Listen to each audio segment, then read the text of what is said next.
Welcome to Rivals. Rivals has arrived, and now it's time to go talk about our military. General John Kelly recently shared his thoughts about losing a son in the military, and I think I think as a parent, just losing a child in general is such an awful thing. I mean, it's my worst nightmare. I mean, I can't imagine the grief and pain that goes on with that. But maybe it makes it easier. Maybe it makes it harder if someone's in the military. I don't know.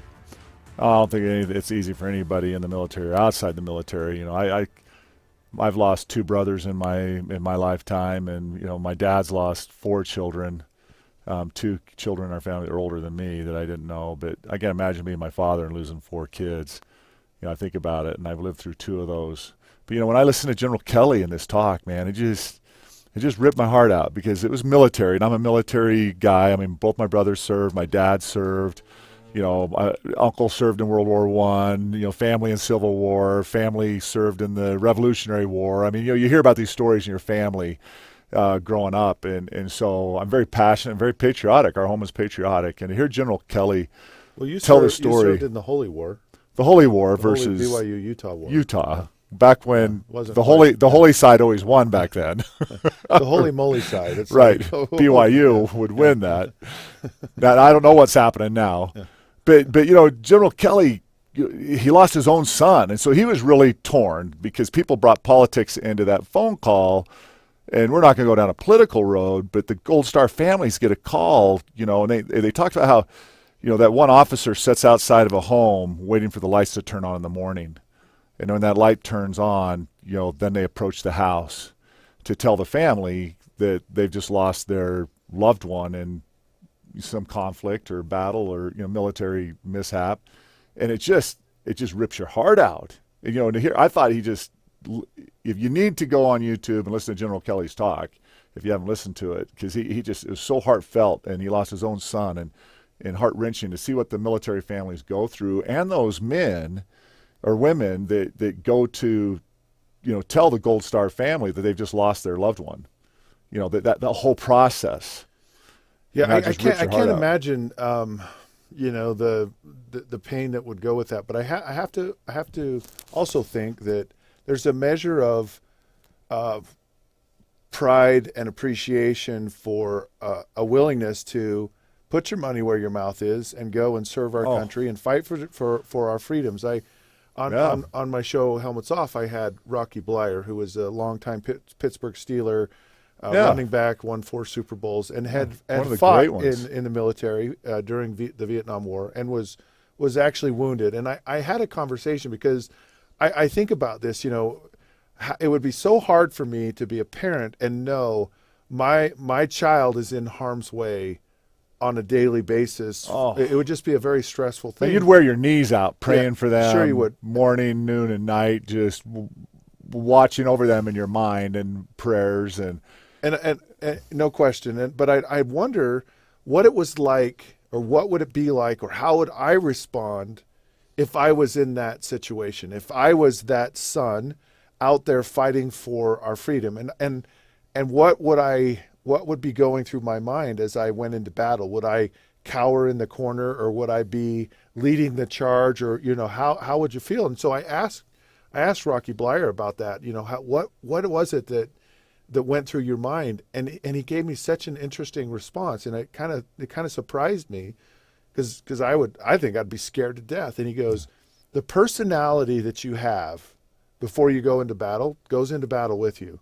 So if you calmly assess situations and you're really cool under fire, he goes, that's what you're going to be like in that situation. Now, you're going to be like completely intense and dialed in, but you're going to be dialed in a calm way.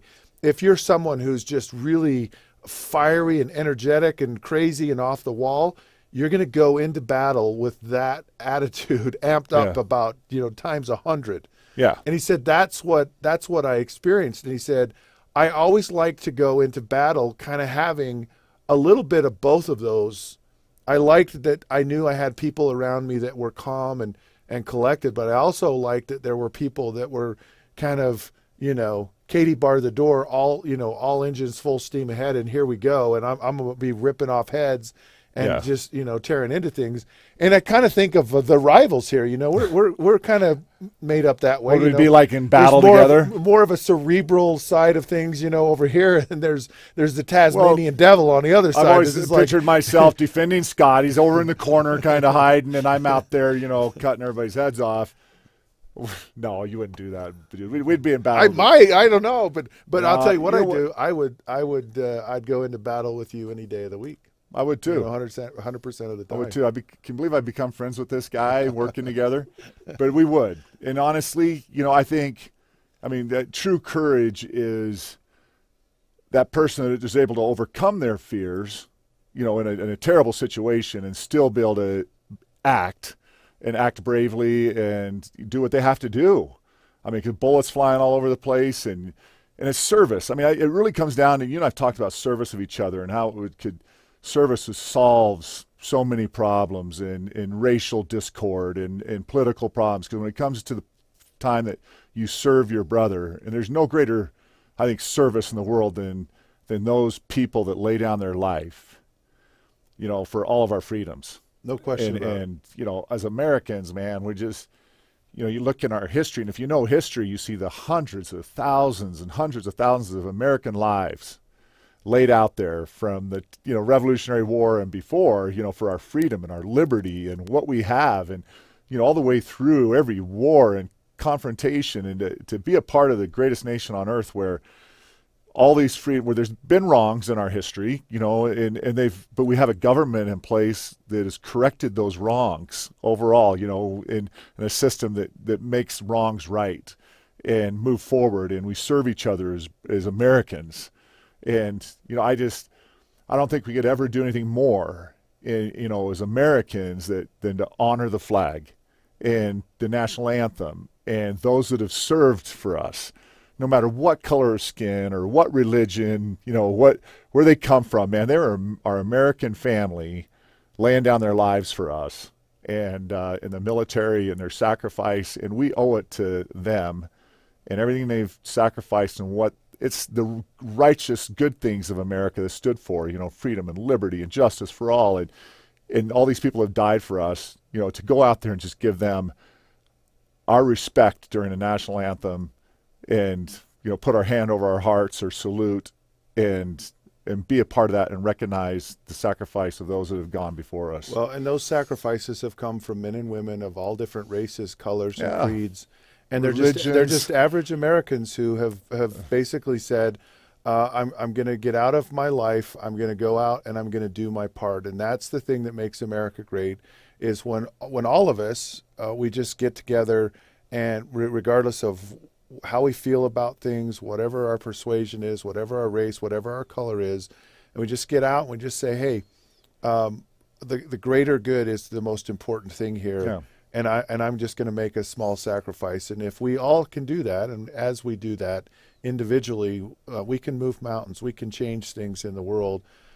We love our country. We love and appreciate the faith and the sacrifice of people that have been willing to fight for and die for and lay it all on the line in the cause of freedom, in the cause of giving us a country that, regardless of whether it's been perfect or not, allows us an opportunity to pursue happiness and to have freedom and to be able to move forward.